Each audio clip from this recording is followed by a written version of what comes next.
Nous sommes aujourd'hui le 12 septembre, la fête du Saint-Nom de Marie, comme vous le savez peut-être, et il y a plusieurs membres de la famille Moreau qui sont présents et qui ont eu la grande attention à cette occasion de nous apporter des viennoiseries que vous pourrez déguster à la sortie. Pourquoi ces viennoiseries? Vous savez pourquoi? Parce que le Saint-Nom de Marie, cette fête dans l'Église nous vient de la bataille de Vienne, gagnée par la chrétienté contre les Mahométans qui voulaient faire le sac de Vienne.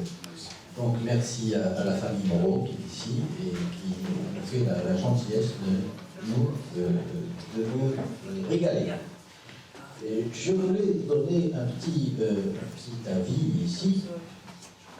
Le professeur Mercier, vous le connaissez, puisque vous êtes venu attiré par son aventure avec l'Université catholique de Louvain.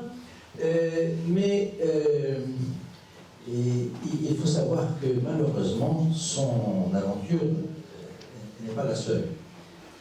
Il y a quelques jours, on remarquait dans deux blogs différents, l'un qui s'appelle Info Vatican en espagnol, et l'autre c'est un One Peter Five en anglais. C'est qu'il y a un philosophe, encore un philosophe autrichien, le professeur Joseph Seifert, qui est peut-être un des plus grands théologiens dans l'Église, c'est un laïc, mais professeur de séminaire, professeur d'université. Il a fondé l'université germano-chilienne à Santiago du Chili. Il a contribué à la fondation de l'Institut de philosophie Liechtenstein à Grenade, et puis l'Académie internationale de philosophie de Liechtenstein. Eh bien, il a eu une position critique vis-à-vis de Amoris Laetitia il y a en 2016, et on lui a supprimé déjà son enseignement au séminaire et son enseignement à l'Institut de philosophie Liechtenstein qu'il avait contribué à fonder. Et maintenant, depuis la semaine dernière, on a su qu'on le met à la retraite d'office de cette même université. Pourquoi? Parce que tout simplement, il a posé une question. En disant, en logique pure, on ne peut pas accepter un état de péché mortel pour recevoir la communion, pour recevoir la confession. Or là, il semble que, dans tel et tel passage, ce soit permis. Donc, posons la question en toute logique. Ces propositions contenues dans la note du chapitre 8 d'Amoris Laetitia, ces questions sont-elles, peut-on répondre par oui ou par non? C'est-à-dire, est-ce autorisé ou n'est-ce pas autorisé de s'approcher des sacrements dans ces conditions? Et si c'est autorisé par cette note, alors, en pure logique, c'est malheureusement toute la morale catholique qui est détruite. Donc, j'en appelle à l'autorité supérieure, au-dessus des universités, etc., pour savoir quelle réponse donner à la première question, et puis après à la deuxième. Et ça, seulement, le pape peut le faire. Eh bien, c'est parce qu'il a posé cette question que l'archevêque de Grenade vient de dire, tout simplement, que cette note, elle fait deux choses. Elle porte préjudice à la communion dans l'Église et sème la méfiance à propos du successeur de Pierre, ce qui n'est absolument pas le cas. Il n'a pas se posé cette question, il n'a pas abordé cette question. Et vous voyez comme quoi, alors cette Info Vatican posait la question, si ça arrive dans une université, c'est plus une mesure de dictature qu'une mesure universitaire. Or, ce qui s'est passé avec le professeur Mercier, c'est la même chose. Donc, il va nous parler de l'avortement, il va nous parler aussi des rapports de l'avortement avec la contraception et la pornographie. Et je lui laisse la parole, et puis ensuite, j'aurai à vous présenter, quand il aura terminé son livre. Voilà. Merci beaucoup.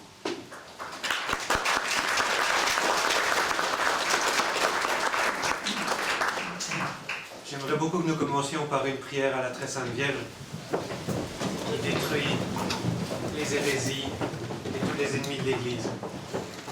Et en particulier, je voudrais qu'on fasse cette prière pour la famille du duc von Oldenburg, puisque s'il est absent, c'est parce que comme ses enfants est malade, et donc pour que la Très Sainte Vierge veille sur le bon rétablissement de ses enfants. Oui, puisque nous avons des ecclésiastiques, ce sont eux qui vont diriger la prière. Bien, tournons-nous vers la Vierge Marie pour lui confier cette soirée. Je vous salue Marie. Pleine de grâce, le Seigneur est avec vous. Vous êtes bénie entre toutes les femmes, et Jésus, le fruit de vos entrailles, est béni. Sainte Marie, Mère de Dieu, priez pour nous pauvres pécheurs, maintenant et à l'heure de notre mort. Amen.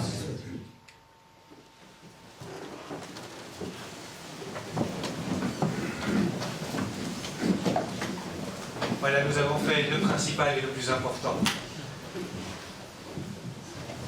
Je suis ici pour vous parler ce soir, puisque la Fédération Pro Europa Christiana et le duc von Oldenburg en font l'honneur, pour vous parler de différents sujets qui sont en fait extrêmement liés entre eux. Et c'est important, c'est intéressant et important de le rappeler, parce que la réaction d'une personne lambda que vous interrogeriez dans la rue sera très différente par rapport aux trois sujets que je voudrais ici mettre ensemble.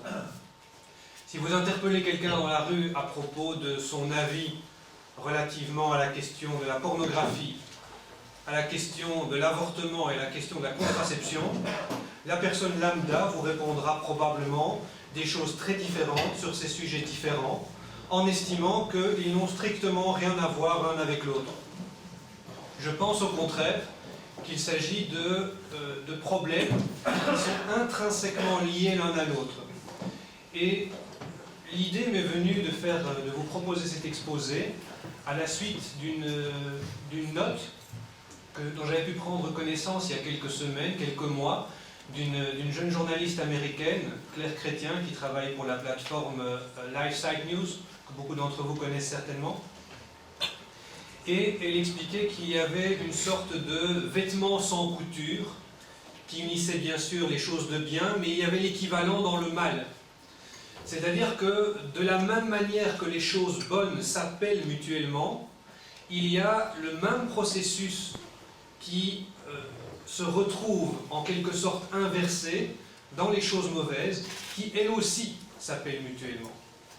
Or, il me semble que les différents problèmes de l'avortement, de la contraception et de la pornographie sont tous liés à une seule et même racine, qui est un désir égoïste d'une satisfaction d'ordre sexuel. Ce sont différentes manifestations d'un même problème. Et on ne peut pas prétendre attaquer un de ces problèmes en faisant l'impasse sur les autres. Et ces questions, évidemment, peuvent être abordées par le biais de la théologie, indiscutablement.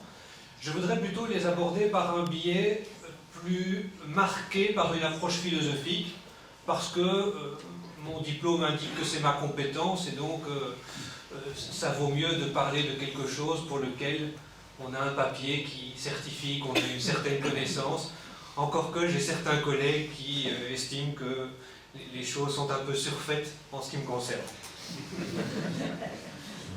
La philosophie a un rôle à jouer.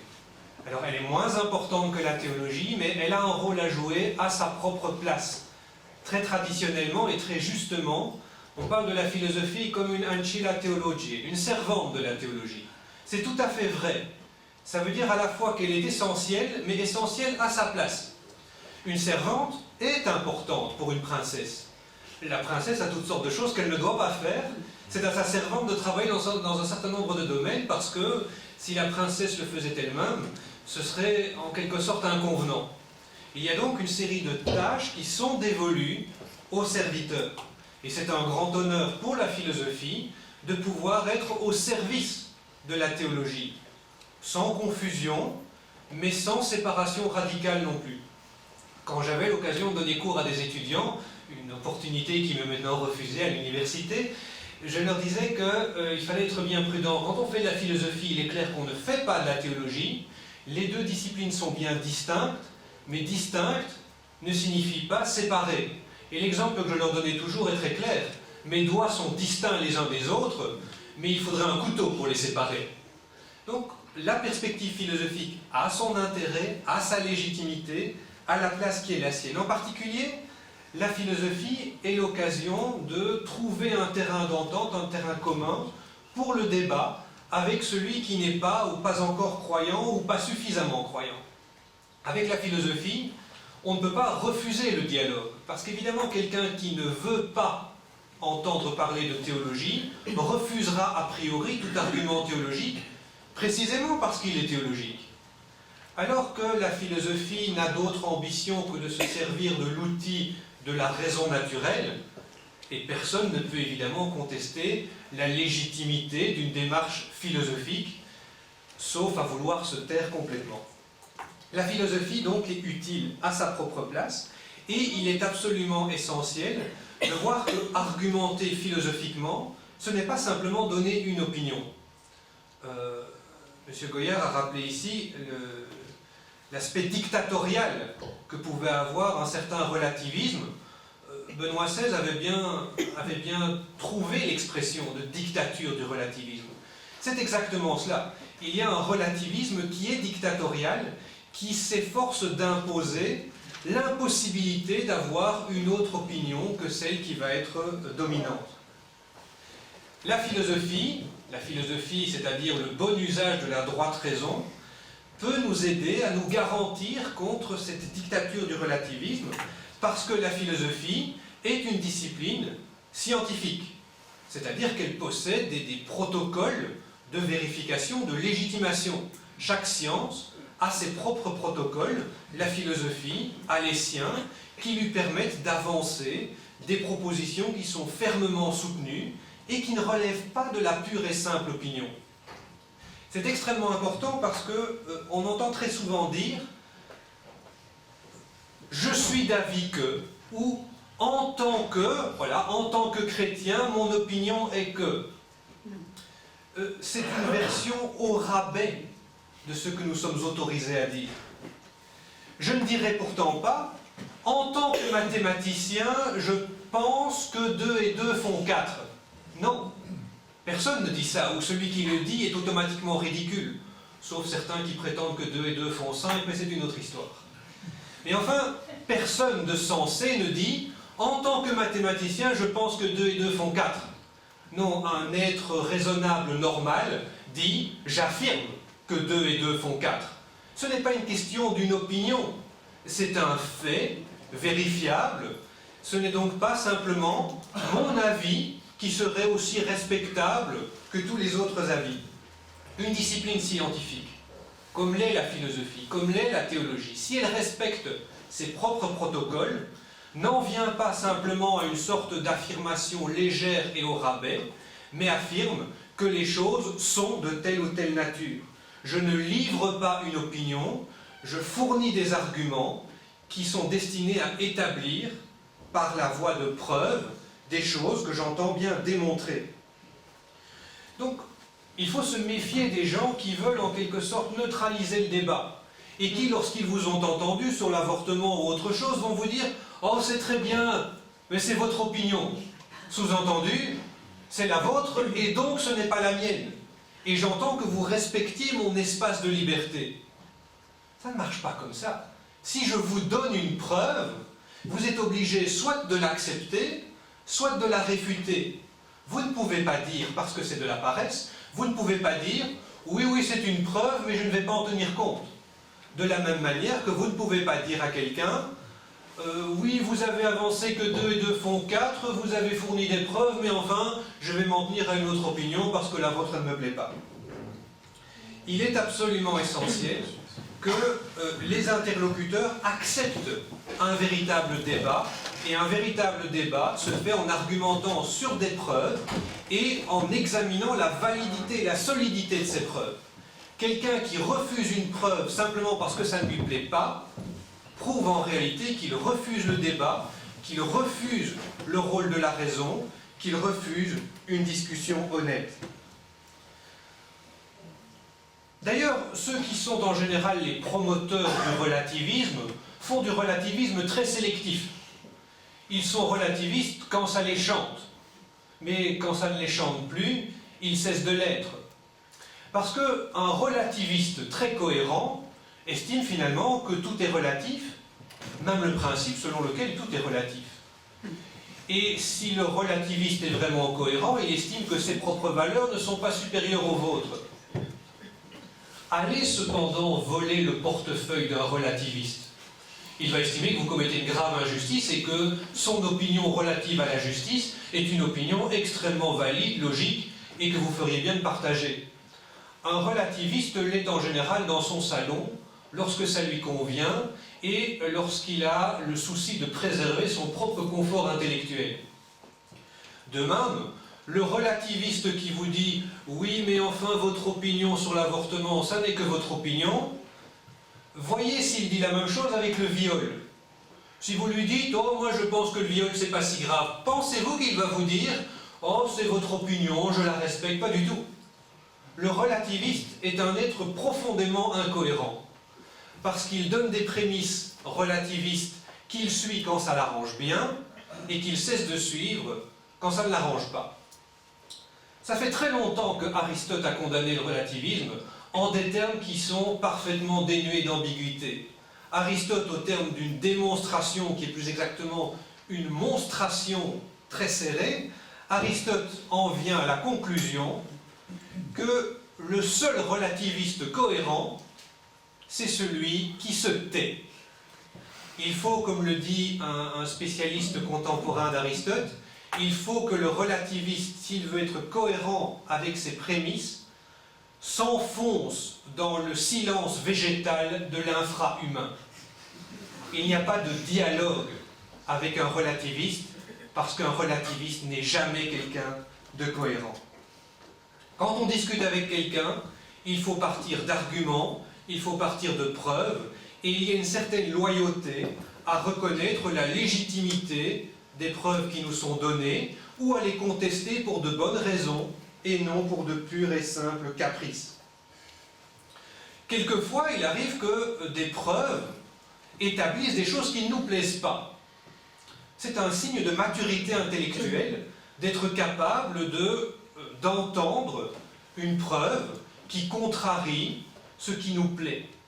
Il faut bien être conscient qu'en matière de philosophie, il ne s'agit pas simplement d'avancer des opinions parce qu'elles sont agréables ou désagréables.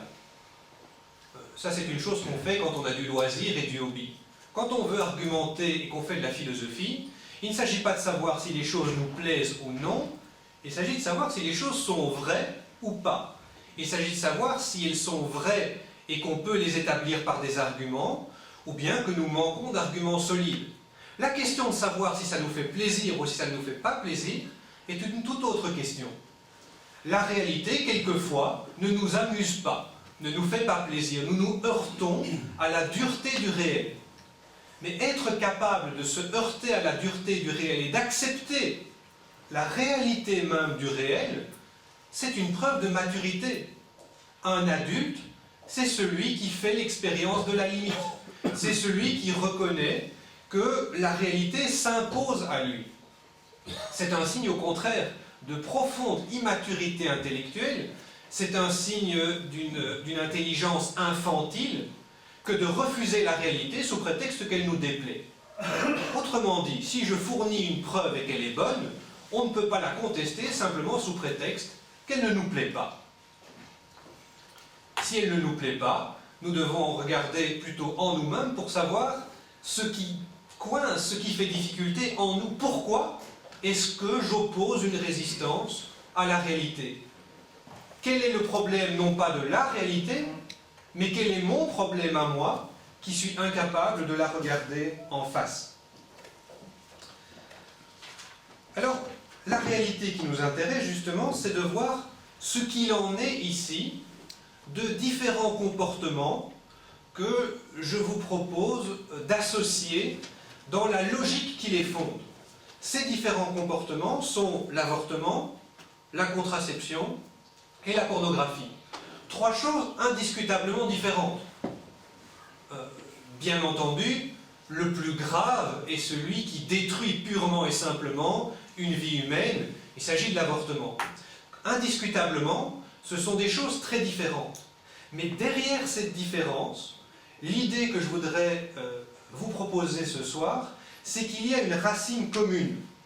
Et que cette racine commune, c'est un désir d'assouvir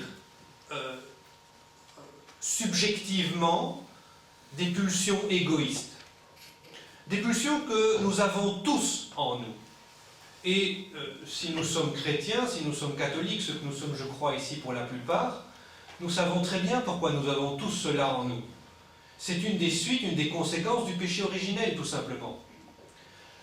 Les Grecs et les Romains, lorsque leurs grands philosophes exploraient la réalité humaine, étaient extrêmement intrigués par cette espèce de contradiction que nous découvrons entre nous et qui est exprimée par saint Paul. Je ne fais pas le bien que je veux, je fais le mal que je ne voudrais pas. C'est une expérience universelle et les penseurs grecs et romains étaient très embarrassés.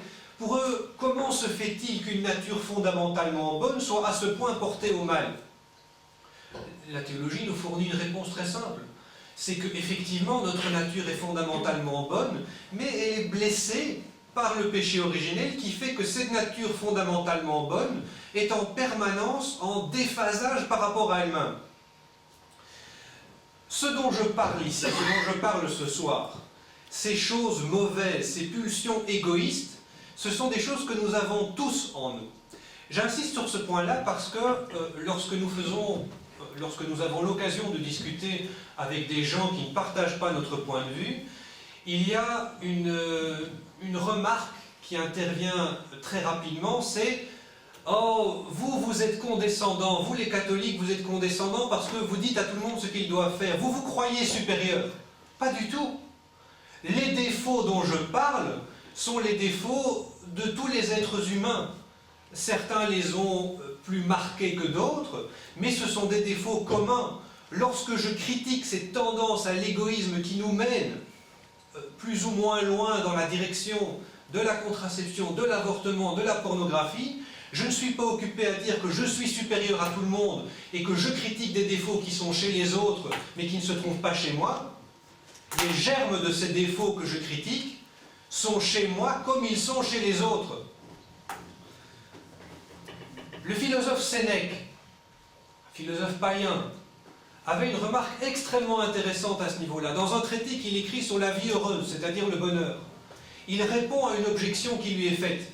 C'est que Sénèque était stoïcien, prêchait que les biens matériels n'étaient rien, etc. Mais Sénèque était l'homme le plus riche de l'Empire romain.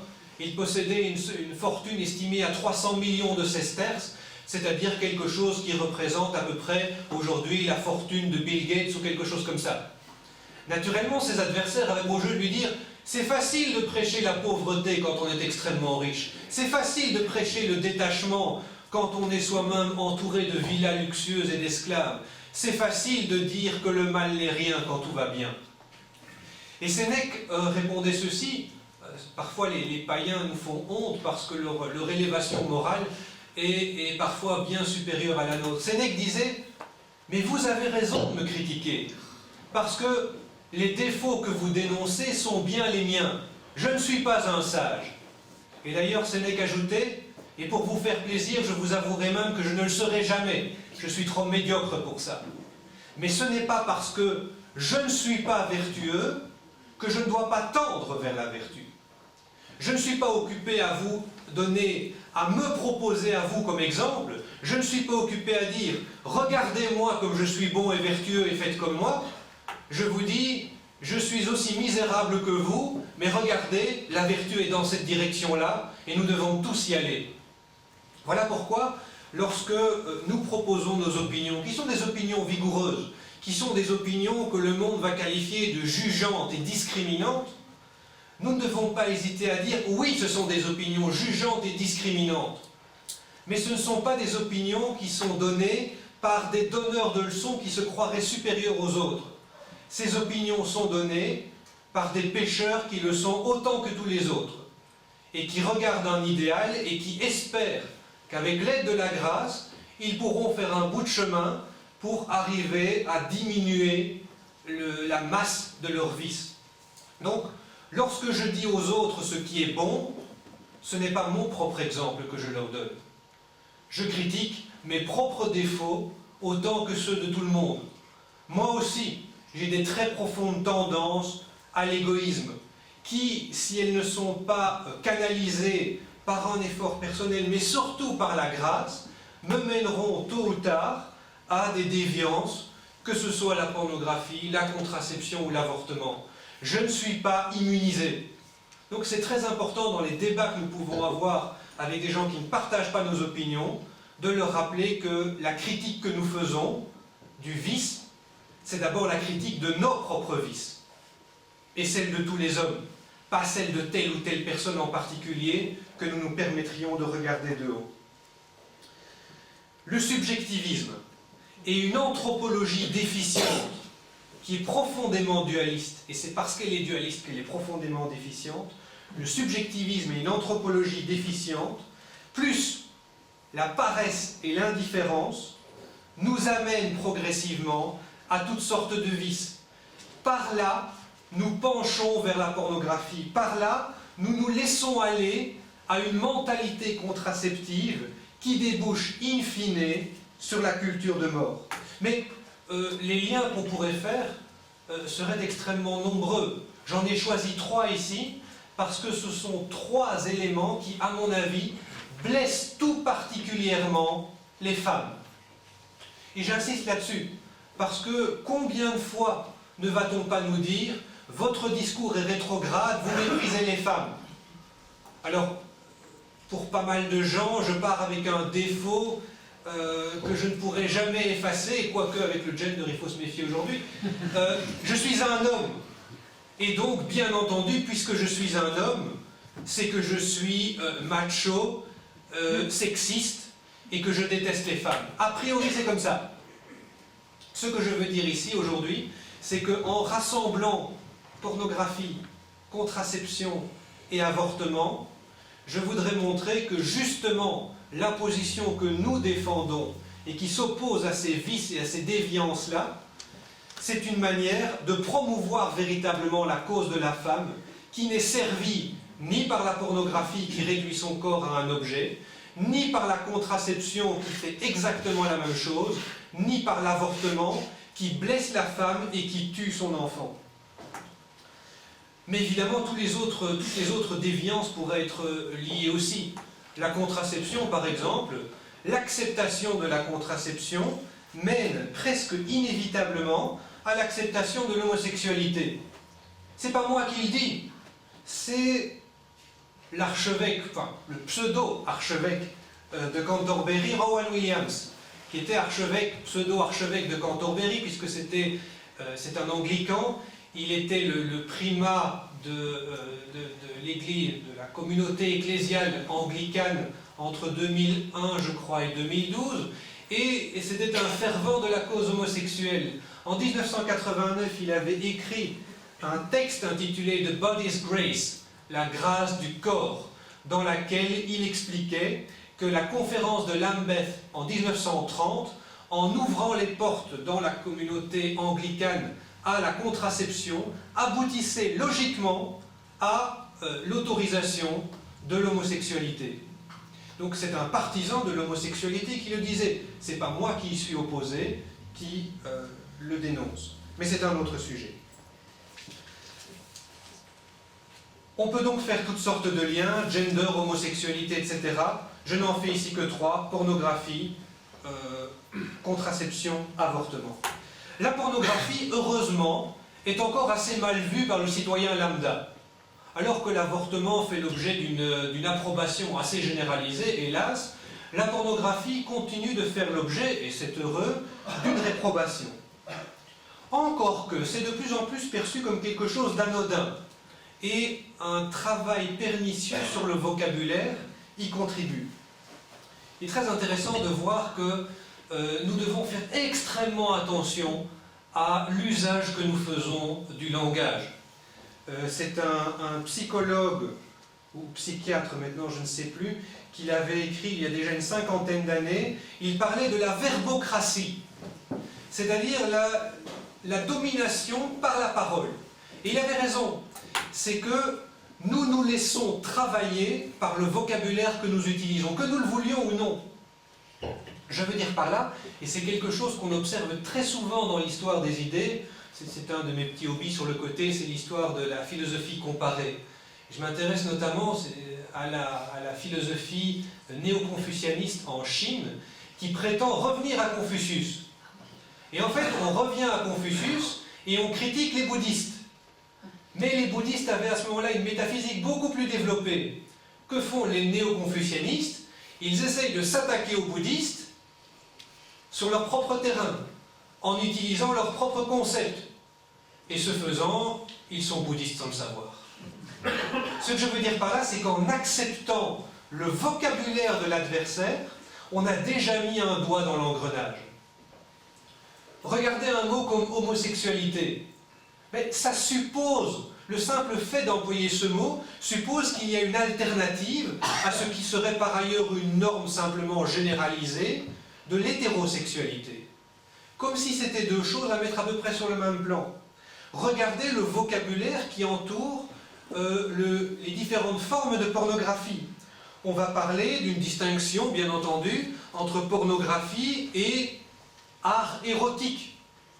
C'est-à-dire que quand quelque chose veut passer plus dans le grand public, un label pornographique, ça passe évidemment très mal. Par contre, art érotique, là, ça passe tout de suite très bien. Ce sera interdit aux mineurs, bien entendu, mais enfin, c'est suffisamment attrayant pour que les gens se disent « mais je peux le faire ». C'est pour les adultes. Entendez bien, si c'est pour les adultes, c'est que c'est quelque chose pour les gens responsables, etc. On va parler de soft porn. Qu'est-ce que ça veut dire, cette chose-là? Ça n'existait pas il y a quelques années. Regardez maintenant, si vous allez à la Fnac, vous avez tout un rayon qui ne s'intitule pas exactement soft porn, mais qui est exactement cela. On trouve les fameuses 50 nuances ou 80 nuances, puisque si vous regardez, c'est assez rigolo. Vous avez tous des titres qui se ressemblent. Vous avez maintenant un catalogue complet dans les librairies qui propose ce genre d'ouvrage et qui vous dit attention, c'est pas de la pornographie, on ne fait pas là-dedans. On fait dans l'art, on fait dans le divertissement, on fait dans le softcore, on fait dans le porno gentil, qui donc n'en est pas vraiment un. C'est-à-dire qu'on trafique le langage de telle façon qu'on va faire accepter des comportements déviants. Pornographie, c'est vrai que c'est un vilain mot. Art érotique, voilà qui fait tout de suite beaucoup mieux. Regardez quand un film sort au cinéma. Les critiques, lorsqu'il s'agit de quelque chose de particulièrement osé, vont trouver toutes sortes de choses pour vous dire « Attention, c'est pas de la pornographie, ça n'a rien à voir, puisque c'est de l'art. » L'art a bon dos aujourd'hui, mais ce n'est pas le propos de faire ici une critique générale de l'art. Le psychologue ou psychiatre qui a donc bien mis ces choses en évidence, c'est un certain Joost Meerloo qui avait écrit un texte, Le viol de l'esprit. Il nous introduit simplement à une tactique récurrente des politiciens qui le savent très bien. Un slogan, même stupide, finit par faire un effet. C'est le principe de la publicité au fond. Les publicités sont... On se demande quelquefois, mais pourquoi font-ils des publicités aussi profondément stupides? Il n'y a rien à faire, ça fait longtemps que j'ai plus la télévision, mais je peux me rappeler non seulement des airs musicaux idiots, mais aussi des slogans peut-être plus idiots encore, véhiculés par les publicités que je voyais il y a 20 ans. J'ai toujours su que c'était idiot. Et pourtant le message a fini par passer, je m'en souviens très bien, il s'est imprimé en profondeur. Le jeu sur le langage qui permet ce que ce psychiatre appelle la verbocratie est absolument essentiel. Voilà pourquoi on s'efforce de faire éprouver comme anodine toute une série de pratiques déviantes.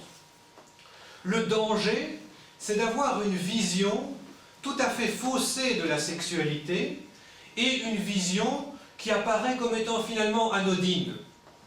Évidemment, si le vocabulaire vous suggère qu'il y a un danger, vous faites attention. Si le vocabulaire vous suggère qu'il n'y a rien à craindre, vous baissez votre garde. Et c'est au moment où vous baissez votre garde, évidemment, que les idées insidieuses font progressivement leur chemin. Vous vous dites, oh, c'est pas si grave, ça fait de mal à personne, etc. Et insidieusement, vous perdez du terrain. Le problème quand on s'engage sur un terrain glissant, c'est qu'au début on a l'impression qu'on garde le contrôle. Et il est vrai qu'on le garde au début. Mais insidieusement, on le garde de moins en moins et arrive un moment où, sans le savoir, le contrôle est purement et simplement perdu. Le danger de tout ce qui nous fait songer à l'étalage de sexualité comme une chose vaguement anodine, c'est de nous conduire vers une exigence toujours plus déviante. Parce que ce qui est aujourd'hui considéré comme du soft porn aurait été considéré il y a 50 ans comme inimaginable tellement c'était extrême ou violent. Le fait est qu'on s'habitue, comme à toute chose d'ailleurs. C'est une forme de la résilience humaine. C'est-à-dire que quand on est habitué à un certain nombre de choses, ça finit par aller de soi. Quand on voit un scandale, on est scandalisé. Quand on en voit 10 000, c'est très ennuyeux. On a exactement la même chose aujourd'hui dans l'Église. Une fois, c'est scandaleux, 10 000 fois, ça devient routinier. Mais ce n'est pas le sujet aujourd'hui. Sinon, je vais mettre d'autres personnes à dos. Une chose à la fois. Du reste, le fait que, par notre vocabulaire, nous ayons cette fâcheuse tendance à atténuer la réalité, engendre aussi un sentiment de frustration. Pourquoi? Parce que la pornographie en particulier nous livre un monde qui n'est pas le monde réel. Je lisais une comparaison amusante l'autre jour qui nous disait mais entre la pornographie et la sexualité réelle, il y a autant de différences qu'entre les cascades de courses de voitures et la conduite que vous faites tous les jours. Ça n'a rien à voir, et heureusement d'ailleurs. Parce que si la conduite de la vie de tous les jours ressemblait aux cascades que vous voyez dans certains films, ce serait absolument invivable et ça induirait un taux de stress absolument incroyable. Et à supposer que la sexualité qui est représentée dans la pornographie reflète quelque chose de plus réel, étant donné qu'il s'agit d'une sorte de concentré soigneusement sélectionné, vous en venez progressivement à croire que vous-même êtes très mal servi dans votre vie quotidienne. C'est exactement le même problème que vous avez dans la mode. À force de voir des choses qui sont extrêmes, à force de voir des mannequins qui ont une maigreur anormale, on croirait Miss Auschwitz, ben vous vous dites que c'est la norme. Ça ne l'est pas. Et c'est bien le problème. C'est qu'en vous fournissant un stock d'images qui vous habitue à une représentation faussée du réel, lorsque vous vous retrouvez en face du véritable réel, vous êtes immanquablement déçu. Ça ne correspond pas à vos attentes, et c'est bien normal. Du reste, la sexualité que vous propose la pornographie, et c'est ici le point, à mon avis, le plus important pour tout mon propos de ce soir, c'est que c'est une sexualité profondément dénuée de signification. Puisqu'il n'y a pas de conséquences à cette sexualité. J'entends par là qu'il n'y a pas de responsabilité à prendre, il n'y a pas d'enfant, etc. C'est une sexualité qui se complaît dans le plus pur narcissisme. Avec un terrible mépris finalement, pour l'autre, qui est réduit à un corps, purement et simplement, à un pur objet de jouissance. Certains vont vous dire, oui, mais enfin, c'est pas si grave que ça, c'est une sorte d'exutoire. Et si cet exutoire existe, il y aura peut-être moins de violence dans la vie réelle. Faux et archi-faux. Les statistiques sont là pour le montrer. C'est pas moi qui les invente, on peut tout simplement les vérifier. Loin de servir d'exutoire, la pornographie, au contraire, alimente la violence sexuelle.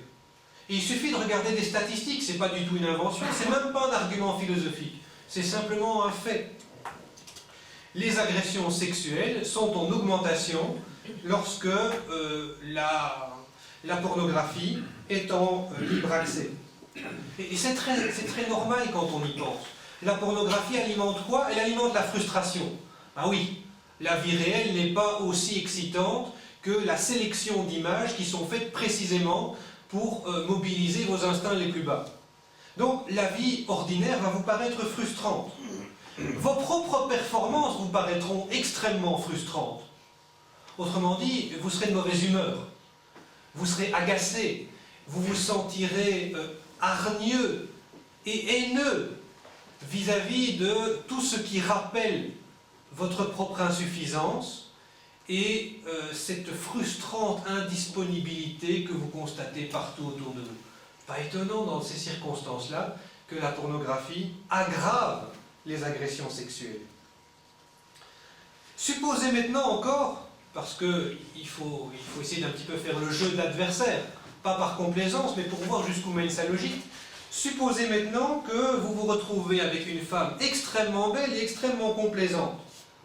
La frustration, pourtant, est inévitable. Pourquoi? Parce que c'est toujours la même, bien entendu. Alors que s'il y a diversité, s'il y a changement permanent, évidemment que c'est une source de motivation. La psychologie le confirme, d'ailleurs, j'y viendrai dans un moment. C'est pas étonnant que certaines religions dont nous célébrons aujourd'hui la défaite cuisante, certaines religions promettent à ces martyrs, entre guillemets, d'avoir 72 ou 73 vierges renouvelables au paradis. Psychologiquement, c'est drôlement bien vu. Ça flatte nos plus bas instincts. Pas seulement une femme très belle, mais des dizaines et renouvelables. C'est exactement la manière de flatter nos désirs les plus bas. Alors, il y aurait beaucoup de choses à dire à ce propos-là. C'est de nouveau quelque chose sur cette idée de la nouveauté qui entretient notre frustration quand nous nous en tenons à la même personne. C'est quelque chose qui a été démontré scientifiquement. On a fait des expériences, pas avec des êtres humains, heureusement. Pas que je sache, en tout cas. Avec des rats, tout simplement. Parce qu'on a un petit peu regardé ce qui se passait, et on a vu, c'est quelque chose qui s'appelle l'effet Coolidge. On a vu qu'un rat, mis en présence de rate, eh bien, oui, est-ce qu'on dit ça pour Madame Rat? Est-ce qu'on dit une rate? Un rat mis en présence de rate va faire en sorte que chaque rate soit honorée, et puis bon, ben voilà, c'est fini, Vous en introduisez une nouvelle, il est reparti. Une nouvelle, il est encore reparti. Et on s'est dit, tiens, c'est curieux, on a regardé ce qui se passait dans le cerveau du rat, et on a vu que certaines zones du cerveau produisent de la dopamine chaque fois qu'il y a une nouvelle partenaire qui se présente. Pour les humains, c'est la même chose. Ce n'est pas parce que nous avons une âme spirituelle que cette âme spirituelle est déconnectée de notre réalité profondément incarnée et matérielle. Et il se passe exactement dans notre cerveau ce qui se passe chez les rats. Une nouvelle partenaire relance notre production de dopamine. Et la dopamine, ça nous donne un coup de fouet, ça nous donne de l'énergie, on se sent bien, etc. Le problème, c'est quoi? C'est que la zone du cerveau qui est affectée par le ressenti face à la nouvelle partenaire potentielle, cette zone du cerveau est incapable de faire la différence entre une partenaire réelle et une simple image. Donc, cette zone du cerveau est autant activée par une femme nue qui rentrerait chez vous que par celle qui apparaît à l'écran simplement quand vous cliquez. Cette zone du cerveau est incapable de faire la différence. Donc, un simple clic relance la production de dopamine et vous vous sentez bien. Sauf que la dopamine, c'est une sorte de message d'urgence. Le cerveau se met en quelque sorte en mesure de fonctionner plus efficacement et de répondre par une concentration accrue, mais ça demande aussi une énergie accrue. Ça veut dire que ce statut, ce fonctionnement du cerveau est anormal. Donc, si la production de dopamine est trop intense, que fait le cerveau pour se défendre contre cette intensité qui le plonge dans une espèce d'ivresse mais qui finit par lui faire mal? Le cerveau simplement finit par neutraliser les capteurs qui sont sensibles à la dopamine. Résultat des courses, il en faut plus pour produire le même effet. Et quand la dopamine ne suffit plus, on passe au niveau supérieur, qui est non plus la dopamine, mais l'adrénaline. Et il faut des choses de plus en plus extrêmes. Autrement dit, et j'en reviens à mon point de départ, lorsque vous considérez des petites déviances comme anodines, vous mettez le doigt dans un engrenage qui vous entraîne vers le toujours plus et vers une frustration croissante qui vous empêche alors de vous concentrer sur la réalité, sur la vraie, puisque cette réalité, cette vraie réalité, vous laisse de marbre et vous ennuie. Eh bien oui, cette réalité beaucoup plus ordinaire n'est pas capable, et c'est heureux, de produire la même quantité de dopamine que les situations extraordinaires que vous faites, que vous mobilisez virtuellement par le jeu de quelques simples clics extrêmement faciles. C'est donc un cercle vicieux qui enferme, qui confine l'homme dans un égoïsme individualiste qui le replie alors sur lui-même. Alors, les conséquences évidemment sont infinies, mais l'idée est là, l'idée de fond, c'est que tout cela est mis en route parce qu'il y a au fond le désir d'une gratification sexuelle dénuée de conséquences, et qui est donc égoïste, parce que s'il n'y a pas de conséquences, vous êtes tranquille, vous pouvez demeurer dans votre zone de confort. L'égoïsme, c'est exactement ça. Je sais de quoi je parle. Je suis profondément égoïste. Ce sont les coups de pied de la grâce qui m'aident à en sortir un petit peu. Par moi-même, je vois très bien que je suis profondément égoïste. Et c'est une tendance que nous avons tous à divers degrés. Nous avons envie de mener une vie tranquille et confortable. Nous avons envie d'échapper aux exigences de la réalité. Et ce qu'on trouve dans la pornographie, on le trouve exactement dans la contraception. C'est la même logique. Je veux pouvoir assouvir des désirs qui peuvent par ailleurs être très légitimes, mais je veux pouvoir les assouvir sans en subir les conséquences normales. Les conséquences normales, c'est quoi? C'est le risque, entre guillemets, je reviendrai au vocabulaire dans un petit instant, c'est le risque que cette sexualité débouche sur des enfants. Remarquez que c'est exactement la même chose quand on prend de la nourriture. Quand on mange de la nourriture, c'est agréable si elle est bonne, mais si on en mange beaucoup, si on en mange de façon déraisonnable, et il faut en subir les conséquences. On grossit. Et je le sais très bien parce que j'ai une vilaine tendance à l'embonpoint, et que je n'ai pas le droit de me relâcher. Maintenant je suis marié, je ne peux pas me laisser aller, je ne peux pas infliger à ma pauvre épouse des poignées d'amour qui grandissent sans cesse simplement parce que je n'accepte pas que la réalité de ce qui se passe quand je mange, c'est que si je mange trop, je grossis. Alors certains veulent éviter ça et se font vomir après les repas. Ça relève de la pathologie.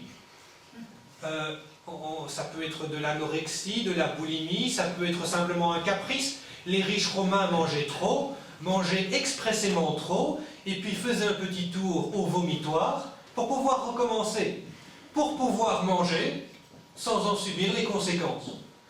Clairement, il y a là un comportement qui est déviant. Demandez à n'importe qui dans la rue, il sera d'accord. Manger et se faire vomir pour manger encore, c'est quand même pas très net comme comportement. Pourtant, curieusement, les gens qui sont si raisonnables et si logiques quand vous leur parlez de nourriture sont soudainement beaucoup moins raisonnables et beaucoup moins logiques quand vous leur parlez de sexualité. Vous voulez avoir une pratique sexuelle, mais pas les conséquences. Et vous me dites que c'est pas pathologique? Mais si, c'est pathologique. Et pourtant vous prétendez que non. Regardez comment on appelle l'enfant non désiré. Un accident. Alors, une théologienne américaine, Janet Smith, dit très bien les choses. Elle a travaillé un moment dans le secteur médical et elle était toujours très surprise quand quelqu'un lui disait « Oh, j'ai eu un accident ». Et il lui demandait « Ah, que faisiez-vous » C'est un enfant, l'accident. Et Janet Smith demandait alors « Mais qu'est-ce que vous faisiez pour que cet accident se produise ?» Et son interlocutrice la regardait en la prenant pour une débile. « À votre avis, qu'est-ce que je faisais pour avoir cet accident? J'avais des relations sexuelles. » Et Janet Smith faisait observer « Mais ce qui m'étonne, c'est votre usage du mot « accident » ici. Quand vous êtes dans votre voiture et que vous appuyez sur l'accélérateur, ce n'est pas un accident si votre voiture accélère. C'est la conséquence normale du geste que vous posez, à savoir enfoncer l'accélérateur. La conséquence normale de la pratique sexuelle, c'est la possibilité qu'il y ait un enfant à la clé. Ça ne peut pas être un accident. Il arrive que ce ne soit pas désiré, mais ça n'est pas un accident quand c'est la conséquence la plus normale et la plus naturelle du geste que vous posez. Ici encore, au niveau de la contraception, il est extrêmement intéressant de regarder le vocabulaire. Alors il ne s'agit pas ici du vocabulaire de ceux qui dénoncent la contraception, parce que ceux qui la promeuvent sont ici nos alliés. Ils utilisent un vocabulaire qui témoigne bien que quelque chose cloche dans la contraception. Qu'est-ce que c'est la contraception? C'est se protéger. Or, moi, quand je me protège d'un ennemi. Je ne sais pas vous, mais quand ce sont des amis ou des gens qui sont bienveillants, je ne recours pas au vocabulaire de la protection qui suggère l'existence d'un danger ou une menace. Si pour avoir un rapport sexuel, je pense à me protéger, c'est que manifestement, je considère que l'autre, que mon partenaire sexuel ou éventuellement l'enfant qui pourrait advenir, sont pour moi des menaces. Est-ce qu'il n'y a pas un problème là derrière? Et pourtant, je lisais encore tout à l'heure, quand je terminais de préparer cette conférence, je suis allé regarder sur un site dont je ne vous donnerai pas l'adresse parce que je ne veux pas en faire la promotion, c'est une saloperie socialiste qui vous promeut les comportements responsables et qui vous dit ceci: faire l'amour en toute sécurité, je cite, faire l'amour en toute sécurité, 2 P comme double protection. Les 2 P sont préservatifs et pilules. Voilà. Et puis on vous assure aussi que si la double protection n'a pas suffi, oh, il y en a encore une de rechange, c'est bien sûr l'IVG, et on vous dit que, je cite de nouveau, droit acquis depuis 1990. Oh, le vilain mensonge. Voilà non seulement de la manipulation de langage, mais voilà aussi du mensonge. Ce n'est pas étonnant, mais c'est très intéressant de voir que ceux-là même qui promeuvent les comportements déviants, en l'occurrence la contraception, utilisent un langage dont ils ne mesurent pas véritablement la portée. Protégez-vous. Contre qui? Contre un ennemi? Contre un adversaire? Contre quelqu'un que je ne connais pas? Contre quelqu'un dont je me méfie? Je ne me protège que s'il y a un danger. Est-ce que mon partenaire sexuel est quelqu'un de dangereux? Bravo pour la qualité de la relation qui en découle. Et vous appelez ça faire l'amour? Je ne crois pas, non. Si votre relation a au-dessus d'elle cette sorte d'épée de Damoclès, cette espèce de menace, ce n'est pas un acte d'amour, c'est un acte profondément égoïste dans lequel vous êtes retranché dans votre fort intérieur et où vous espérez qu'il ne vous arrivera aucun mal. Alors, ce qui est très intéressant aussi, c'est de voir que certains défenseurs de la contraception vont vous dire « oui, mais quand même, c'est pas une question d'égoïsme, parce que évidemment personne ne veut être taxé d'égoïsme. » On va vous dire « c'est pas une question d'égoïsme, je le fais pour le bien commun, naturellement. Le bien commun, c'est quoi? Pour éviter la surpopulation. » Ah, ça, on l'entend encore. Un des papes de la surpopulation, c'est un certain Paul Ehrlich, notoirement célèbre pour un ouvrage infâme écrit en 1968, encore une date remarquable, qui s'appelle The Population Bomb, la bombe de la population. L'excellent homme nous prédisait en 1968 que la vie humaine deviendrait sur Terre invivable dès les années 70 ou 80 en raison d'une population monstrueuse, et il estimait que dans les années 90, une ville comme Bombay compterait entre 60 et 70 millions de personnes. Ces pronostics sont faux. Il estimait qu'il y aurait une famine globale dans les années 70. Alors il y a des famines, mais elles sont très loin d'être globales. En dépit pourtant de ces mensonges néo-malthusiens dont la fausseté a été établie par le simple passage du temps, voilà quelqu'un qui continue à fournir des arguments et qui se fait inviter, je n'ai pas besoin de vous le rappeler, entrer au lieu par des gens qu'il affecte par ailleurs de mépriser, mais je ne m'engagerai pas sur ce terrain.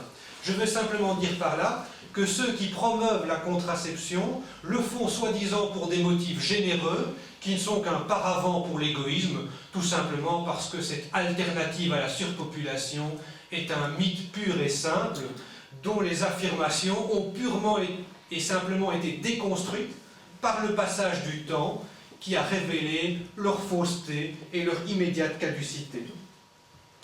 J'en reviens donc à la contraception. Observez le langage et surtout faites observer à vos interlocuteurs le langage de la protection auquel ils recourent et demandez-leur que signifie ce langage. Je me protège contre le voleur. Je n'ai pas l'intention de me protéger lorsque je suis avec mon épouse. Ce n'est pas la même chose, manifestement. On ne peut pas par ailleurs soutenir l'égoïsme tout simplement par des paravents de bonnes raisons qui n'en sont pas. Du reste, non, vous savez que ne pas m'étendre là-dessus, parce que ce n'est pas du tout le propos, la contraception chimique est une sorte de bouleversement hormonal. C'est-à-dire qu'au lieu que le corps de la femme puisse fonctionner normalement, vous lui imposez hormonalement toute une série de bouleversements. On a en général beaucoup de prévention quand il y a des OGM. Je n'ai pas du tout envie de rentrer dans cette question-là, ça ne m'intéresse pas en réalité. Mais enfin, on remarque qu'il y a une extrême prudence avec les OGM. On ne sait pas ce que ça fait de bouleverser la chimie de tous ces organismes. Par contre, on n'hésite pas à bouleverser la chimie des femmes. Je trouve que ce n'est pas extrêmement respectueux pour leur corps. Mais évidemment, il ne faut pas se focaliser uniquement sur la contraception chimique. C'est la contraception en général qui témoigne en fait de nouveau d'un repli égoïste sur soi. Je me protège contre toi, tu te protèges contre moi. Ça veut dire que la relation sexuelle que je recherche est celle d'une jouissance que je me procure par le biais d'un partenaire réduit au rang d'objet. Aristote, dans son exploration de l'amitié ou de la sociabilité, c'est le même mot en grec, la philia, Aristote disait qu'il y a 3 sortes de sociabilité. Il y en a une seule qui mérite d'être appelée amitié au sens fort, c'est celle qui est fondée sur la vertu, qui d'ailleurs n'exclut pas que le plaisir soit de la partie, ni d'ailleurs l'utilité. D'ailleurs, l'amitié fondée sur la vertu a ceci de merveilleux, c'est que son fondement est stable et qu'en plus elle apporte toutes sortes d'avantages et d'agréments. Mais il y a 2 sortes d'autres amitiés qui sont des amitiés très déficientes, fondées soit exclusivement sur l'utilité, soit exclusivement sur le plaisir. Quand la relation d'utilité ou de plaisir cesse d'être utile ou agréable, on la jette purement et simplement. La contraception, en me repliant sur mon propre plaisir, en réduisant mon partenaire à être un objet qui me procure du plaisir, fonde la qualité de ma relation avec ce partenaire sur une donnée extrêmement transitoire, le plaisir que ce partenaire est capable de me donner. Pourquoi y a-t-il tant de divorces quand frappe le démon de midi? Eh bien, c'est parce que le corps de la femme, qu'on le veuille ou non, est moins désirable à 50 ans qu'il l'est à 25.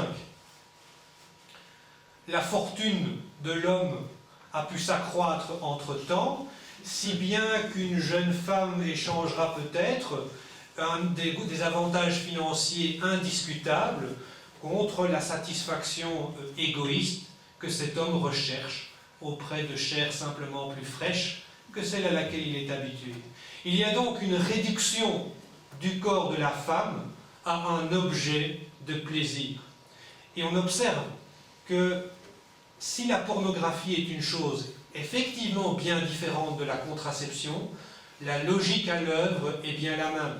La réduction du corps de l'autre, et en particulier du corps de la femme, à un objet dont je peux jouir sans avoir à en assumer les conséquences.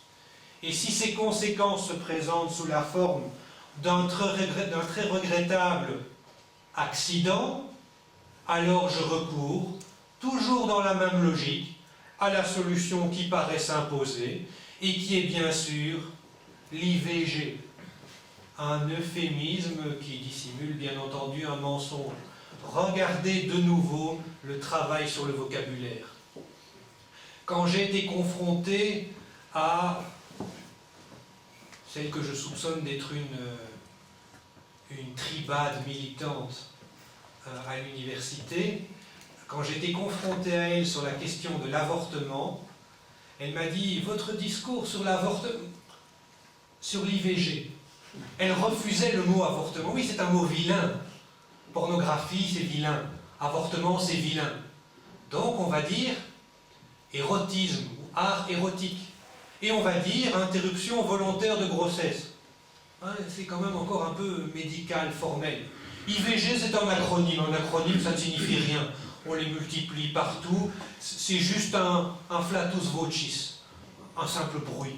IVG. Ça paraît complètement innocent, cette affaire-là. Le choix du vocabulaire, une fois encore, révèle des stratégies extrêmement profondes. Quelqu'un qui parle d'IVG oublie la réalité de la chose. Et d'ailleurs, regardez la manière, la réticence des partisans du choix, qui sont en fait des partisans de la mort. Regardez leur réticence à recourir au vocabulaire qui dit les choses telles qu'elles sont, avortement. Et si on veut vraiment IVG, le professeur Lejeune qui avait cette expression merveilleuse, interruption d'une vie gênante. Un accident, une vie gênante. C'est quelque chose qui nous empêche de nous épanouir. Et bien voilà le problème.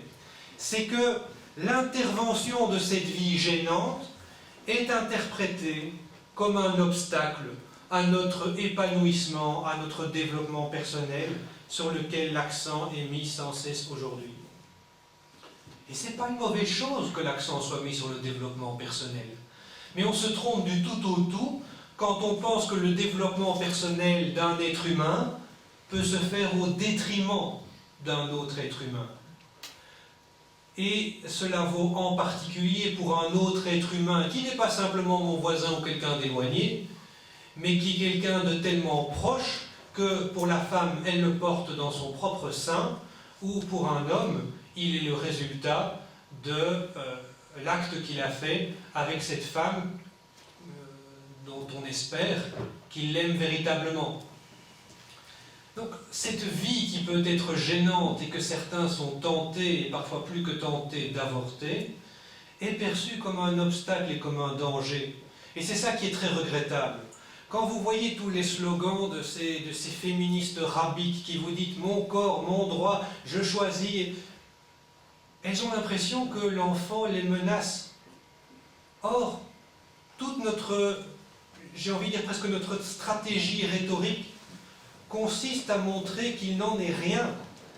L'irruption de cette nouvelle vie n'est pas une menace. C'est certainement une cause d'un certain nombre de restrictions.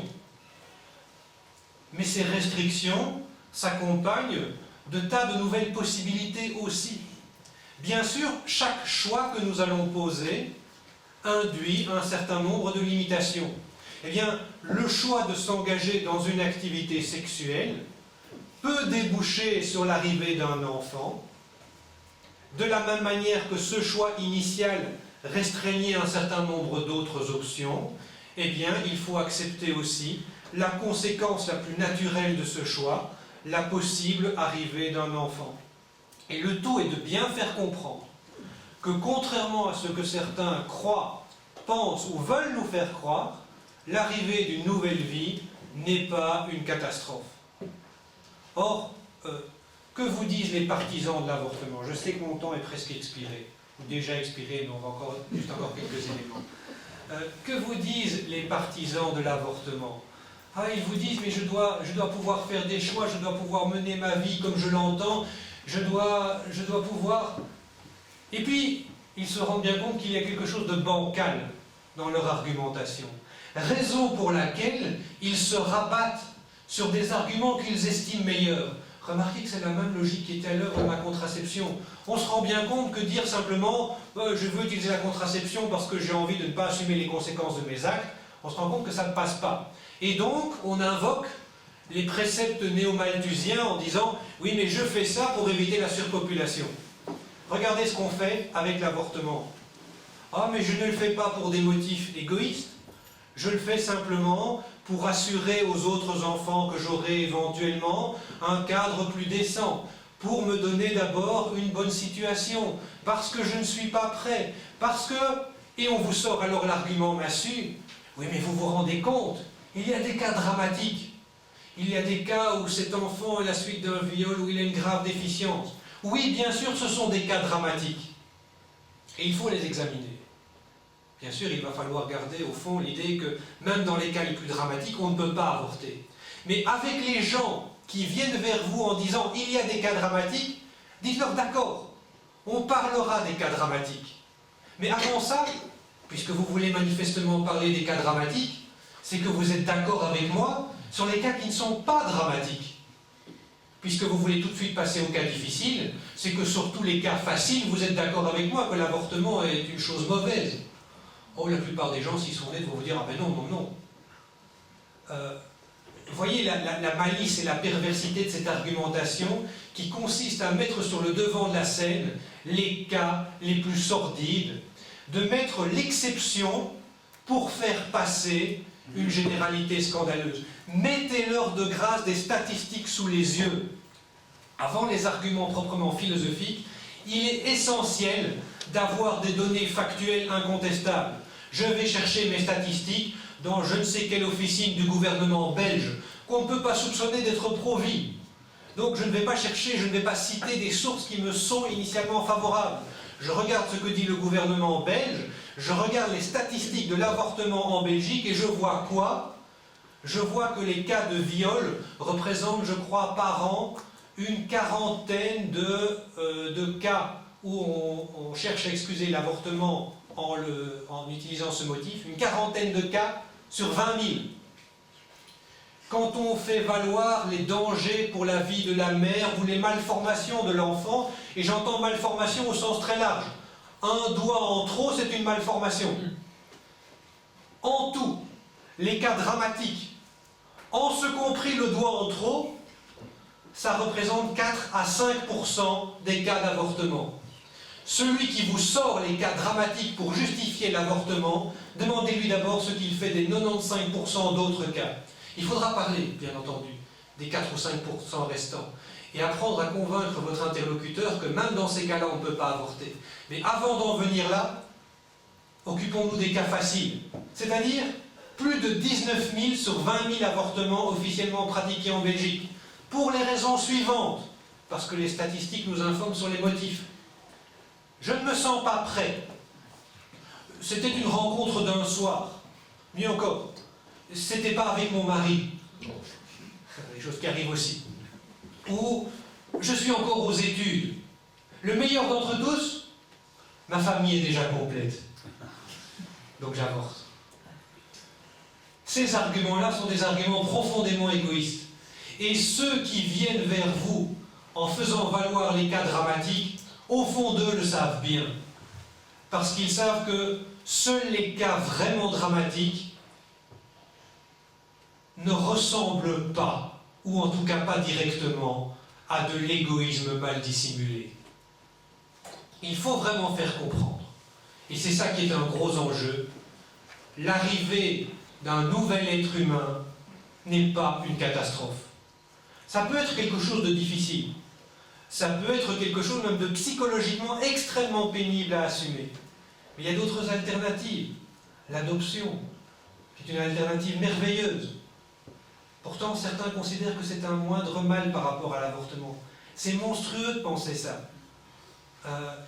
Et je me sens d'autant plus concerné que mon épouse est adoptée. C'est parce que ses parents ont fait un choix courageux que finalement, elle a pu être là où elle est aujourd'hui. Alors, les circonstances des uns et des autres peuvent être très différentes. Il est vraiment important de pouvoir faire comprendre autour de nous que si nous avons un message ferme, et nous avons le devoir d'avoir un message ferme en tant que catholiques, parce que c'est la vérité qui nous rend libres par ailleurs. Nous avons le devoir d'avoir ce message ferme. Nous devons nous rendre compte que ce message n'est pas un message d'oppression, mais un message de libération. Le vrai problème, c'est que souvent, le point de vue catholique est considéré comme un point de vue d'oppression. Et c'est précisément parce qu'il est perçu comme ça qu'il est rejeté. L'essentiel, c'est bien sûr d'avoir des arguments qui établissent la validité de ce que nous disons. Mais au-delà de la pure et simple validité de ce que nous avançons, il est absolument essentiel de bien faire percevoir que, en plus d'être vrai, nos arguments sont pour le mieux et pour ce qui est au fond le plus humanisant. Quelqu'un qui est détestable mais qui souvent voit les choses très très bien, c'est Nietzsche. Il a le sens du mot, il a le sens de la formule. Et Nietzsche a cette intuition tout à fait remarquable. Je crois que c'est un bon sujet de méditation. C'est pas souvent que je conseillerais Nietzsche comme sujet de méditation, mais pour le coup, il nous dit quelque chose d'absolument essentiel. Il nous dit, parce que c'est un ennemi du christianisme, si vous voulez attaquer le christianisme, ne l'attaquez pas sur la question de la vérité, il trouvera toujours de bons défenseurs. Si vous voulez attaquer le christianisme, faites-le passer pour quelque chose d'inhumain, faites-le passer pour quelque chose qui va à l'encontre des droits et des aspirations légitimes de l'homme. Si vous parvenez à faire passer ce message-là, les défenseurs du catholicisme qui argumenteront à partir de la vérité n'obtiendront plus aucun résultat. Et voyez ce qui se passe. Donnez un bon argument en faveur de la vérité de l'enseignement de l'Église catholique à quelqu'un, il va vous dire éventuellement, s'il est honnête, c'est un bon argument, mais je ne vous suivrai pas. Et pourquoi donc?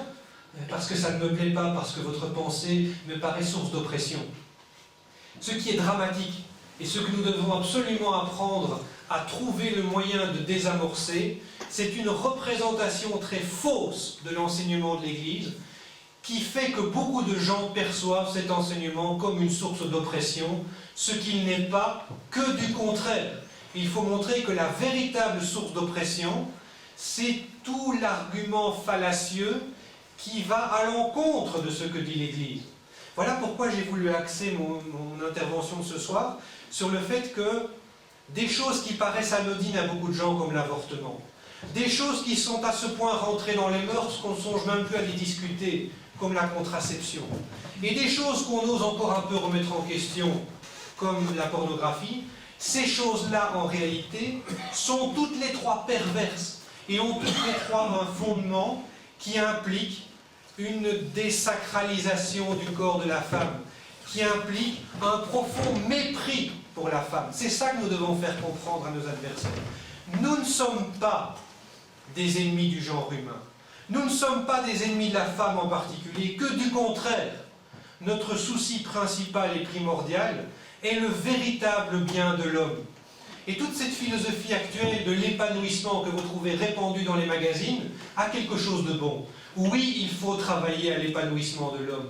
Oui, il faut que nous nous sentions vraiment déployés, vraiment comblés dans notre humanité.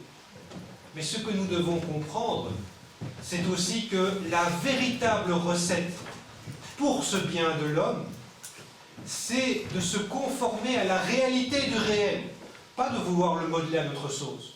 Nous devons apprendre à être humblement disciples du réel, c'est-à-dire disciples des exigences qu'impose la réalité. Comme je le dis régulièrement, c'est le sale gosse capricieux qui refuse les barrières du réel. L'adulte, le signe adulte de la maturité intellectuelle, c'est d'accepter les limites que nous impose la réalité. Accepter la réalité du réel, ce n'est pas nous rendre malheureux, au contraire, c'est faire droit à ce qui est vrai. Et progressivement, on découvre que ce qui est vrai peut être pesant dans un premier temps, mais l'est finalement de moins en moins, parce qu'au fond, c'est la vérité qui nous rend libres.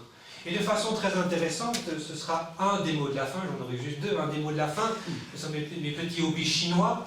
Il y a un philosophe chinois qui dit exactement cela. C'est un certain Sun Tzu, qui est un confucianiste du IIIe siècle avant Jésus-Christ. Et il estime pour lui que la nature humaine est un peu chaotique, et que si on la laisse se développer par elle-même, c'est-à-dire de façon anarchique, elle en vient à faire n'importe quoi. Il faut donc, dit-il, lui imposer un carcan de règles, la voie confucéenne. Et il vous dit ceci, les enfants que vous envoyez à l'école pour apprendre la voie confucéenne, au début, pleurent, rechignent, détestent ça. Parce que c'est contraignant. Ah oui, c'est moins rigolo d'apprendre la voie que de jouer à faire n'importe quoi. Et puis, dit Sun Tzu, une métamorphose remarquable s'opère. Ce qui apparaît comme contraignant au point de départ devient de plus en plus facile. Et non seulement ça devient de plus en plus facile, mais ça devient de plus en plus agréable. Et au bout du compte, vous vous rendez compte que cet apprentissage moral, loin de vous restreindre, est quelque chose de profondément humanisant et épanouissant. Eh bien, ce que ce philosophe chinois païen d'il y a 2300 ans avait bien vu, je peux le redire aujourd'hui mutatis mutandis, avec cette idée bien supérieure que nous avons, que nous connaissons de la vérité, non plus avec un petit v, mais avec un grand V. La vérité non seulement nous rend libres, mais c'est une liberté qui, au fur et à mesure qu'on apprend à l'apprivoiser, doit être de plus en plus agréable. Lorsque le Christ nous demande de porter notre croix à sa suite, il nous dit aussi, et c'est un encouragement extraordinaire, et pour le coup ce sera vraiment mon mot de la fin, c'est que son joug est suave et léger. Oh, pas tout de suite, mais progressivement et avec l'aide de sa grâce, nous apprenons que oui, son joug est suave et léger. Je vous remercie beaucoup.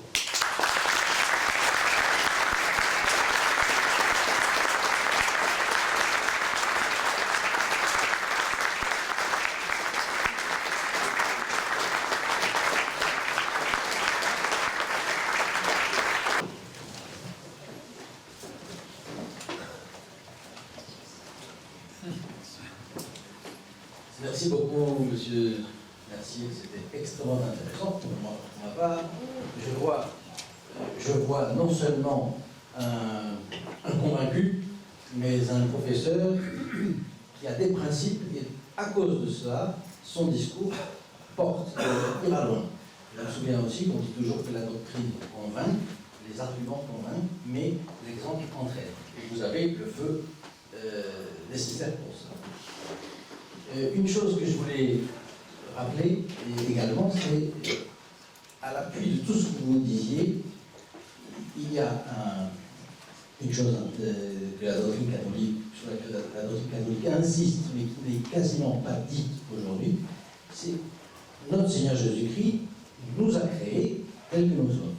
Il a créé les règles de l'engendrement telles qu'elles sont. Et il les a créées dans une finalité. Et que le droit naturel, même sans parler de théologie, le droit naturel fait qu'on doit appliquer les moyens que l'on a dans la finalité pour laquelle ils existent. Donc, on est créé de cette façon, avec un but premier du mariage. La première finalité du mariage, c'est d'avoir des enfants. Ça a toujours été conçu dans l'Église comme ça. Et je sais que depuis un certain nombre d'années, c'est mis de côté, même dans des textes, mais de toute façon, ça reste comme ça, parce que notre Seigneur Jésus-Christ l'a fait comme ça. Et puis la deuxième finalité du mariage, c'est le secours mutuel et le salut de l'un d'un conjoint par l'autre, bien sûr. Donc ça, c'est ce qui sous-tend, bien sûr, ce que vous disiez, sur le plan des principes. Et une chose également que je voulais demander, c'est si quelqu'un a des questions au professeur Mercier, soit sur le sujet de sa conférence, soit autre chose, vous êtes les bienvenus. Peut-être juste avant les questions, ça m'ennuie de faire, comme je dis, ma publicité, c'est toujours un petit peu gênant, mais grâce à Quentin Moreau, qui est ici avec nous ce soir et qui a sa maison d'édition, il a pris le parti courageux de vouloir éditer le texte que j'avais proposé à propos de l'avortement à mes étudiants. Texte qui entre-temps a été revu, augmenté, retravaillé de telle manière qu'il soit plus percutant, avec cette idée que les arguments doivent pouvoir être utilisés par tout le monde. J'ai horreur des philosophes jargonnants. Vous ne les comprenez pas, je ne les comprends pas non plus. La différence, c'est que quand on a un diplôme de philosophie, on a appris à faire semblant qu'on comprenait le jargon. Il est absolument essentiel de dire les choses de façon claire. C'est seulement en étant clair qu'en étant convaincant. C'est ce que je me suis efforcé de faire dans ce livre. C'est pourquoi c'est un livre de philosophie, mais c'est un livre que j'ai voulu absolument accessible à tous. Et Quentin Moreau s'est généreusement offert à diffuser ce livre. Il l'a édité de façon tout à fait remarquable, avec un professionnalisme admirable. La qualité de la confection, etc., ça vaut les grandes maisons d'édition, et je ne dis pas ça parce qu'il est là pour lui faire plaisir. Vous pourrez voir le livre, le toucher, le tester, c'est vraiment du beau boulot. Alors n'hésitez pas à en acquérir un exemplaire, il y en a qui sont disponibles ici, en plus il ne coûte que 10 €. C'est l'occasion vraiment de réfléchir à une bonne façon d'argumenter avec les gens que vous rencontrez autour de vous. C'est l'occasion aussi de rendre service à un éditeur qui a le courage de se cantonner à des publications proprement catholiques, et ça vend vraisemblablement beaucoup moins bien que 50 nuances de son. Voilà, merci à cet éditeur courageux, et je vous engage à acheter un peu.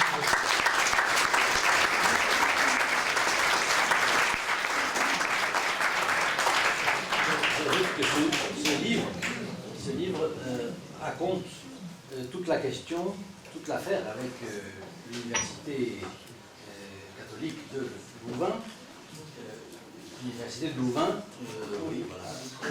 Et puis, je dirais que il est très maniable et il est très pointu. Comme vous avez vu, c'est une pensée très ciselée. M. Mercier a pensé à ce qu'il dit. Il a pensé pour des étudiants. Donc c'est extrêmement intéressant. Je vous le recommande très très vivement. Et puis il pourra vous le dédicacer, bien entendu, à la sortie. Comme d'habitude, un apéritif vous est offert.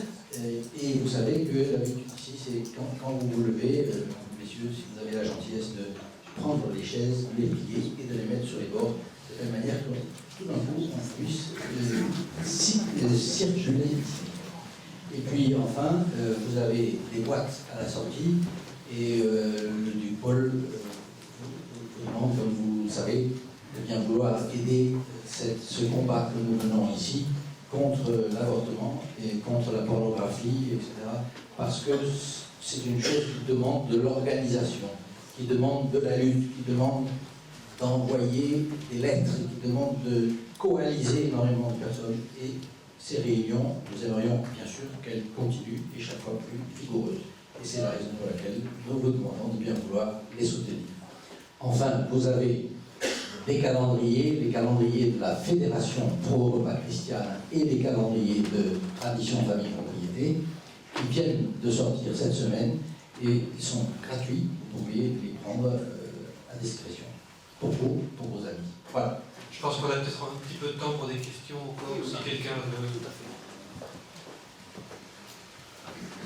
La première est toujours un peu difficile à poser. Madame. Ah, pardon. J'avais vu madame d'abord. Oui, honneur aux dames, puisque. Voilà. Tout d'abord, c'était plus que remarquable. Et je voulais vous demander, vous poser deux questions. Il faut le mettre près de la bouche. Je voulais vous poser deux questions. D'abord, à quel moment avez-vous eu cette vérité en vous? Est-ce que déjà l'enfance, est-ce que les parents vous y ont aidé, ou bien est-ce que c'est arrivé beaucoup plus tard? C'est la première question. Et la deuxième question, est-ce que vous êtes d'accord sur ce principe? Comme je donne catéchisme pour les confirmations, il y a eu des questions des enfants sur justement les enfants qui naissaient de temps en temps anormaux ou avec un problème. Et je leur ai répondu que Dieu, dans son infinie miséricorde, ne laisse rien au hasard, et que ces petits-enfants sauvaient le monde. C'était à cause d'eux et par eux, par leur martyr, et d'ailleurs ils étaient en général ils n'étaient pas révoltés, et que c'est grâce à eux, entre autres, que le monde pouvait être sauvé. Voilà, merci. Alors merci pour vos questions. La première chose, c'est que non, j'ai fait plusieurs sortes d'allers-retours. Je n'ai pas du tout un parcours exemplaire, et c'est pourquoi j'ai insisté tout à l'heure en disant que c'était vraiment important de ne pas se montrer condescendant vis-à-vis des autres, et de bien faire comprendre que les critiques vis-à-vis des mauvais comportements, ce sont des critiques que je peux d'abord m'adresser à moi-même. Non seulement j'ai toutes sortes de défauts comme tout le monde, mais je suis tombé aussi dans toutes sortes de comportements vraiment pas du tout édifiants. Et donc, lorsque je fais ces critiques, lorsque je dis que tel ou tel comportement est mauvais, je suis le premier à blâmer. C'est-à-dire que moi aussi, j'ai commis toutes sortes de mauvais comportements. Et le beau message là-dedans, c'est que c'est pas parce qu'on s'est mal engagé dans certaines directions qu'on est irrémédiablement et définitivement coincé. Au contraire, il est possible de rebrousser chemin. Pas forcément par ses propres forces, mais il n'y a pas de fatalité dans le mal. Et c'est une belle chose de pouvoir le montrer justement en disant que, au fond, je suis comme vous. Je ne vaux pas mieux. D'ailleurs, je vaux probablement moins bien. Et néanmoins, si je peux me retrouver là où je me retrouve maintenant, eh bien c'est parce qu'il y a de l'espoir même avec des gens comme moi. Donc a fortiori, avec les autres aussi. Et on peut le dire sans fausse modestie. Vous savez que c'est Saint François qui disait « Je suis le plus grand des pécheurs ». Et un de ses confrères lui disait « Oh non, quand même ». Et Saint François disait « Mais si la main de Dieu n'était pas sur moi pour me garder, je serais pire que tous les autres ». Donc ça me donne une sorte de légitimité supplémentaire. J'ai fait beaucoup de bêtises, et pourtant, j'ai pu être redressé par la grâce de Dieu. Donc ça, c'est une chose. L'autre chose, est-ce que je suis d'accord sur le principe je crois qu'un bon message à faire entendre, c'est que chacun a un rôle à jouer. Personne n'est inutile dans le monde. Ça ne veut pas dire que l'utilité des uns est la même que celle des autres, mais chacun de nous apporte quelque chose. Pas forcément de la même façon, pas forcément de façon visible, mais en même temps, un être humain n'est jamais un être humain de trop. Et je me souviens qu'il y a un certain nombre d'années, quand j'estimais, je suis désolé de le dire, mais quand j'estimais il y a un certain nombre d'années que, ma foi, les trisomiques, on aurait bien pu s'en débarrasser, au moment même où je pensais ça, j'avais été quand même très étonné et bouleversé de connaître quelqu'un dont le frère était trisomique et qui me disait régulièrement que c'était un être merveilleux, toujours joyeux, toujours heureux, qui apportait beaucoup de lumière dans sa famille. Et ça me paraissait à peu près incompréhensible. Maintenant, je le comprends beaucoup mieux. Chacun peut apporter quelque chose, personne n'est trop. Et c'est dans ce sens-là qu'on sauve le monde, en ce sens qu'on peut tous être associés au dessein salvifique de Dieu. Chaque âme humaine est irremplaçable. Voilà. Je crois me souvenir qu'une des premières choses que j'ai entendu raconter à votre sujet, c'est qu'on vous accusait d'avoir dit que l'avortement était un crime. Oui, oui. Ça a été dit comme ça par les autres, oui. Mais moi, je me suis dit que vous étiez peut-être en dessous de la vérité, parce qu'un crime que l'on planifie, un crime que l'on organise, ça s'appelle un assassinat. Oui, oui. Donc l'avortement n'est pas un crime, pour moi c'est un assassinat. Oui, oui, c'est un meurtre effroyable, selon la... Même les documents du dernier concile sont très clairs là-dessus. Et pourtant, c'est bien qu'il y a beaucoup d'ouverture, etc. Mais sur ce thème-là, crimen nefandum, crime effroyable. Donc oui, j'étais en dessous de la vérité. Justement, j'étais très modéré dans mes propos. Mais voilà, il y a des seuils de tolérance qui sont visiblement pas les mêmes pour les uns et pour les autres. C'est vrai que quelqu'un qui ne supporte même pas d'entendre le mot avortement et qui préfère IVG est presque secoué de convulsions quand il entend crime. Alors, voilà.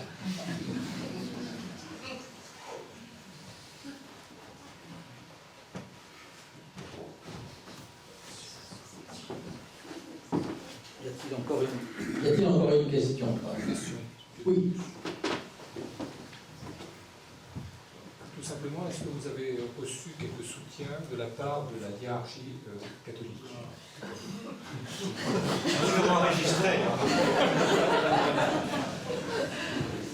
J'ai reçu du soutien de Monseigneur Léonard. Depuis sa retraite.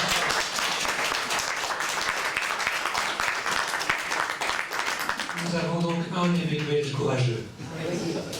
J'ai reçu un soutien très appuyé de Monseigneur Athanasius Schneider.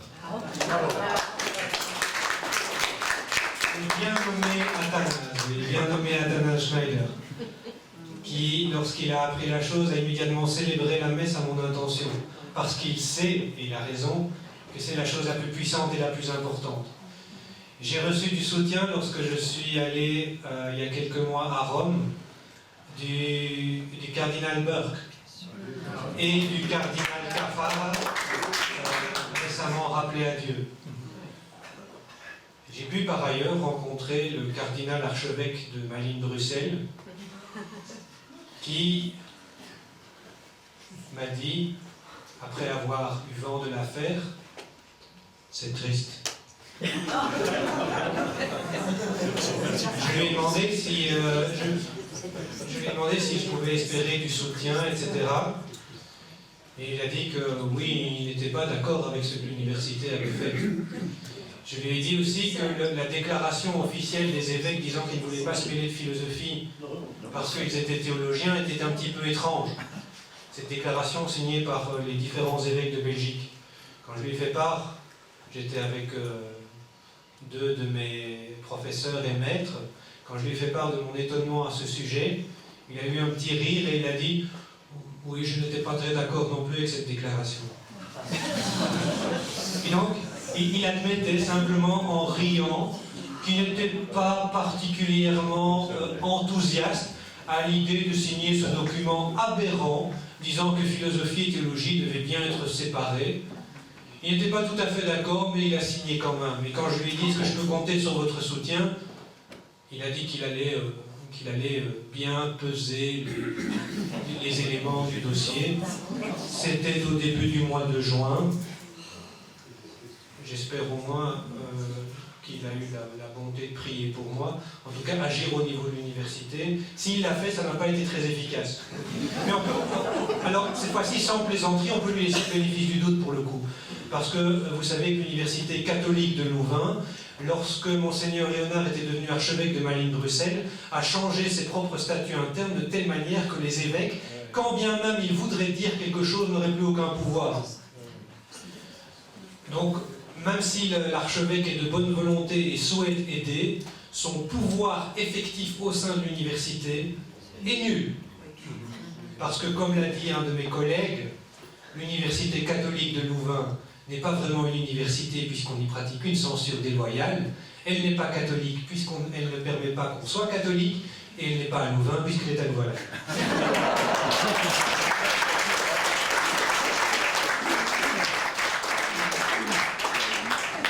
Je suis désolé d'être un petit peu méchant avec le cardinal.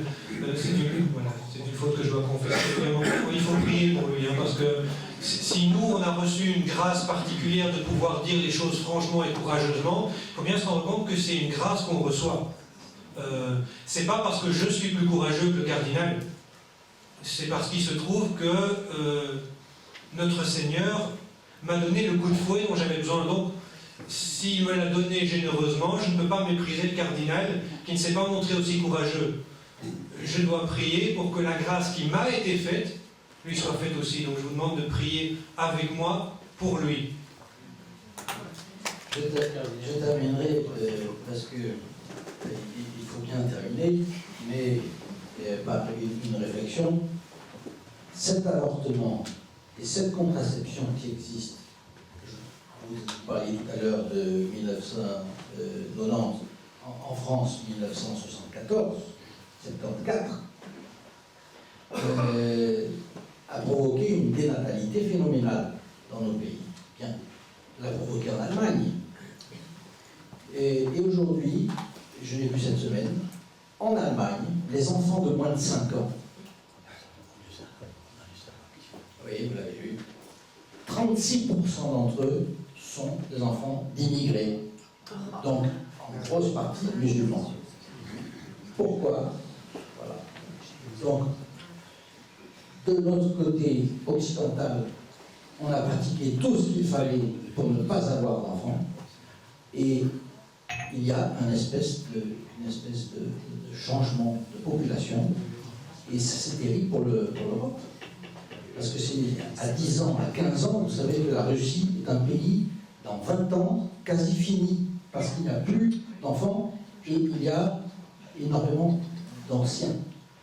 Et vous voyez en Allemagne, c'est une catastrophe, la natalité. Maintenant en Italie, c'est une catastrophe. C'est partout pareil, une catastrophe. Alors, qu'est-ce qui va se passer dans 20 ans? Qu'est-ce qui va en être de l'Europe? C'est une chose, c'est un examen de conscience. Voilà, pour le centenaire de Notre-Dame de Fatima, du message de Fatima, c'est ça que je pense. Alors, si vous voulez continuer à parler avec le professeur Mercier, vous pouvez le faire, bien entendu. Ensuite,